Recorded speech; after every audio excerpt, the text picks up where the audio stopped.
देश भर में लोकसभा चुनाव की सरगर्मी चरम पर है और ऐसे में बिहार के संदर्भ में बात करें तो 14 लोकसभा सीट का चुनाव हो चुका है और अब चौथे चरण के चुनाव की तैयारी जोरों शोरों से चल रही है। आज हम आपको समस्तीपुर सुरक्षित लोकसभा सीट के बारे में बताएंगे। वो समस्तीपुर लोकसभा सीट जहां से एक तरफ अशोक चौधरी की बेटी शांभवी चौधरी चुनावी मैदान में है और उनका सीधा टक्कर महेश्वर हजारी के बेटे सन्नी हजारी से है। कुल मिलाकर मुख्यमंत्री नीतीश कुमार की प्रतिष्ठा दांव पर लगी है और इस वजह से समस्तीपुर लोकसभा सीट काफी ज्यादा अहम और खास भी हो जाता है। मेरे साथ राजीव रंजन जुड़े हैं, वरिष्ठ पत्रकार, और हम आपको समस्तीपुर लोकसभा सीट का जातीय समीकरण क्या है, किस तरीके से मुख्यमंत्री नीतीश कुमार की प्रतिष्ठा जब दांव पे लगी है तो नीतीश कुमार के दोनों मंत्री अपने बच्चे को चुनावी मैदान में उतारे हैं, तो वो किस तरीके से ये चुनावी मैदान फतेह कर पाएंगे। सबसे पहला सवाल राजीव जी यही होगा कि समस्तीपुर सुरक्षित लोकसभा सीट एक ऐसा लोकसभा सीट है जहां पर मौजूदा समय में मुख्यमंत्री नीतीश कुमार की प्रतिष्ठा दांव पर लग गई है। बिल्कुल। और बिल्कुल आप ठीक कह रही हैं कि यहाँ समस्तीपुर के का जो चुनाव है लोकसभा का, वहाँ बाकी नरेंद्र मोदी की प्रतिष्ठा या भाजपा की प्रतिष्ठा या फिर कहें कि एनडीए की प्रतिष्ठा नहीं, सबसे ज़्यादा अगर वहाँ किसी की प्रतिष्ठा फंसी हुई है तो वह है मुख्यमंत्री नीतीश कुमार की प्रतिष्ठा। उसका कारण भी स्पष्ट है कि उनकी सरकार के ही नहीं, सरकार में तो कई दलों के सदस्य सब विधायक शामिल होते हैं, कई दलों के लोग सरकार में जब शामिल होते हैं, गठबंधन की सरकार है बिहार में, तो वहाँ भाजपा के साथ-साथ नीतीश कुमार के जदयू के भी विधायक वहाँ मंत्री हैं। इसके अलावा जीतन राम मांझी की पार्टी, उनके भी मंत्री हैं उनकी पार्टी से। लेकिन यहाँ सवाल ये उठता है कि नीतीश कुमार की कैबिनेट के 2 जो मंत्री हैं, वो दोनों जदयू से ताल्लुक रखते हैं, चाहे वो अशोक चौधरी हों, चाहे वो महेश्वर हजारी हों, और दोनों मंत्री जो हैं, वो नीतीश कैबिनेट के कद्दावर मंत्रियों में उनकी गिनती होती है। तो ऐसे में अगर दोनों के बच्चे 2 अलग-अलग गठबंधन से आमने-सामने हैं, तो सीधा-सी बात है कि यहाँ तो बाकी किसी की प्रतिष्ठा नहीं, नरेंद्र मोदी की प्रतिष्ठा नहीं, भाजपा की प्रतिष्ठा नहीं या जदयू की नहीं, यहाँ व्यक्तिगत रूप से अगर किसी एक व्यक्ति की प्रतिष्ठा दांव पर है तो वह है नीतीश कुमार की प्रतिष्ठा। क्योंकि और ये दोनों मंत्री जो हैं, चाहे वो अशोक चौधरी हों या महेश्वर हजारी हों, अशोक चौधरी अभी नीतीश मंत्रिमंडल में ग्रामीण कार्य मंत्री हैं, जबकि महेश्वर हजारी के पास सूचना एवं जनसंपर्क विभाग का विभाग है। तो इस तरह के दोनों मंत्री जो हैं, वो दोनों आमने-सामने हैं। अशोक चौधरी की बेटी शांभवी चौधरी, तो उधर शांभवी चौधरी चिराग पासवान की पार्टी लोजपा रामविलास के टिकट पर वो वहाँ हैं उम्मीदवार, जब वो एनडीए की उम्मीदवार हैं। और पिछले दिनों प्रधानमंत्री समस्तीपुर की सभा में शांभवी को अपनी बेटी कहकर भी संबोधित किया था, तो वो वहाँ यह मामला भी चर्चा में है। इस बीच महेश्वर हजारी जो जदयू के मंत्री हैं, जदयू से विधायक हैं, वहाँ समस्तीपुर में ही कल्याणपुर विधानसभा क्षेत्र से महेश्वर हजारी विधायक हैं, और उनका बेटा सन्नी हजारी जो विपरीत ध्रुव से वो शांभवी चौधरी तो एनडीए के घटक दल की तरफ से चुनाव लड़ रही हैं, जबकि पिताजी जदयू के नेता हैं। लेकिन जो सन्नी हजारी जो चुनाव लड़ रहे हैं महेश्वर हजारी के, वो कांग्रेस से लड़ रहे हैं, जो धुर विरोधी हैं। दोनों के बीच में ही मुकाबला होना है। तो ऐसे में अगर सामान्य दिन होता और अगर पार्टी के इससे अगर महेश्वर हजारी इस तरह का की गतिविधि में शामिल होते, तो हो सकता था कि तत्काल उन पर कोई कार्रवाई भी करती पार्टी। लेकिन इस समय नीतीश कुमार कार्रवाई करने की भी स्थिति में नहीं लग रहे हैं कि चुनाव से पहले महेश्वर हजारी के खिलाफ किसी तरह का एक्शन लिया जाए। हालांकि महेश्वर हजारी वहाँ चुनाव में खुलकर प्रचार नहीं कर रहे हैं, लेकिन यह जग जाहिर है कि अगर उनका बेटा चुनाव मैदान में है तो उसको वो समर्थन कर रहे हैं, उनके पक्ष में गोलबंदी कर रहे हैं। तो इस तरह का जो ये चुनाव है, वो समस्तीपुर का जो लोकसभा का जो चुनाव है, वो भी काफ़ी अब चर्चा में आ चुका है, और समस्तीपुर भी अब एक हॉट सीट के रूप में जाना जाने लगा है। बिल्कुल बिल्कुल, यहाँ पर ड्रॉबैक कहें या फिर ट्विस्ट कहें महेश्वर हजारी की तरफ से, क्योंकि अशोक चौधरी की बेटी शांभवी चौधरी एनडीए के घटक दल के टिकट पर चुनावी मैदान में है, लेकिन सन्नी हजारी कांग्रेस के टिकट से मैदान में है। इस वजह से महेश्वर हजारी खुलकर प्रचार प्रसार भी नहीं कर सकते हैं। लेकिन इन सबके बीच सवाल ये उठता है, अगर हम ये नहीं कह रहे कौन जीतेगा कौन हारेगा, एक तरफ शांभवी चौधरी है, सनी हजारी है।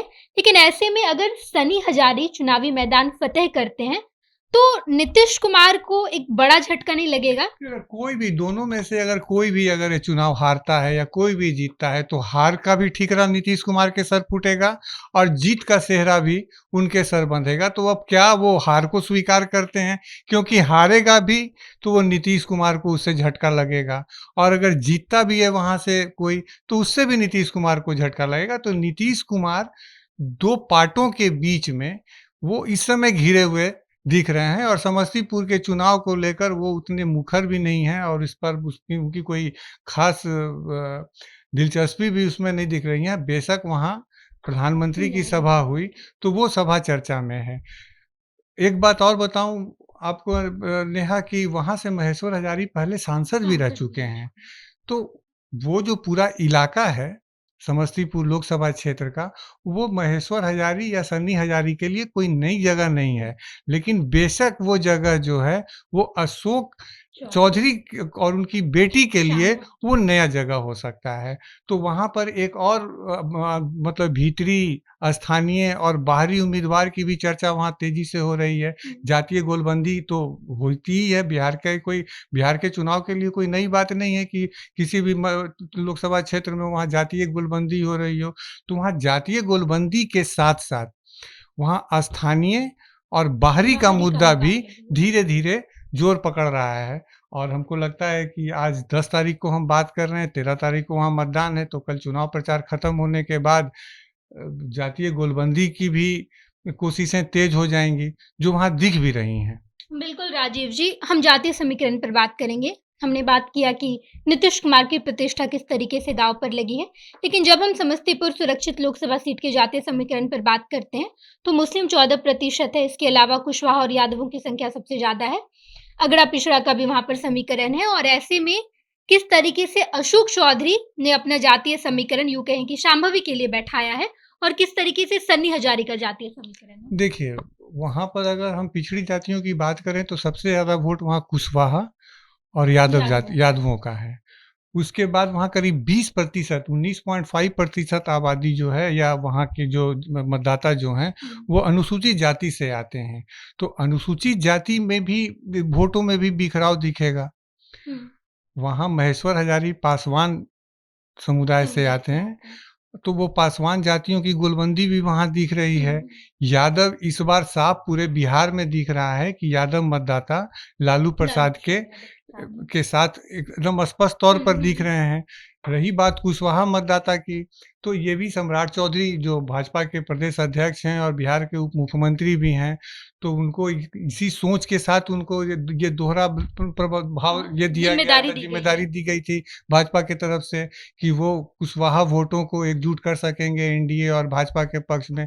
लेकिन वो कहीं भी बिहार में ऐसा होता नहीं नज़र आ रहा है, क्योंकि इसके पीछे एक और कारण ये रहा है कि सम्राट चौधरी तो भाजपा के प्रदेश अध्यक्ष और राज्य के उप मुख्यमंत्री बन गए, लेकिन इस बार के चुनाव में वो कुशवाहा को अपने पार्टी से टिकट दिलवाने में वो नाकाम रहे। तो इसको लेकर के सम्राट चौधरी को लेकर के थोड़े से कुशवाहा समाज में नाराजगी भी है, और अगर वो कुशवाहा समाज सम्राट चौधरी से नाराज होता है, तो जाहिर है कि वो कहाँ वोट देगा, वो वहीं वोट देगा। और सनी हजारी के साथ वहाँ पर एक और समर्थन है कि वहाँ वो पासवान जाति का वोट भी उनको मिलेगा, क्योंकि वो उनके परिवार का, उनके पिता का पारंपरिक वोट रहा है। तो अगर कुशवाहा, पासवान और यादव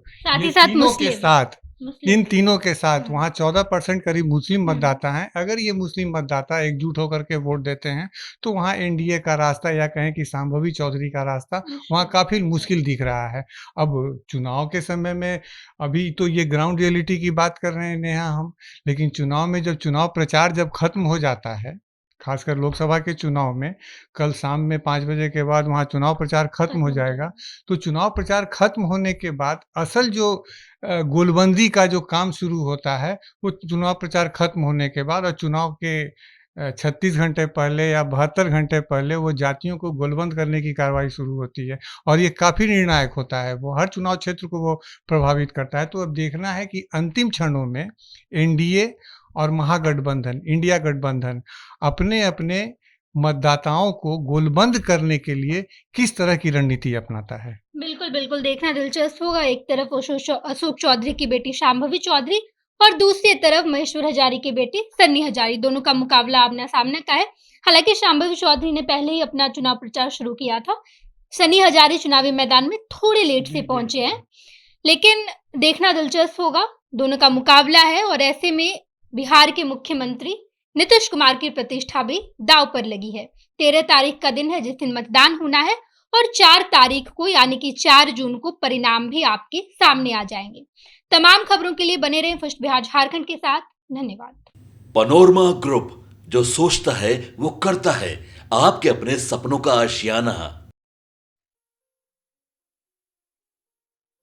ये लो मुंह मीठा करो, आज मैंने अपना जॉब छोड़ दिया। अब हम पूर्णिया वापस जाएंगे। जॉब छोड़ दिया है?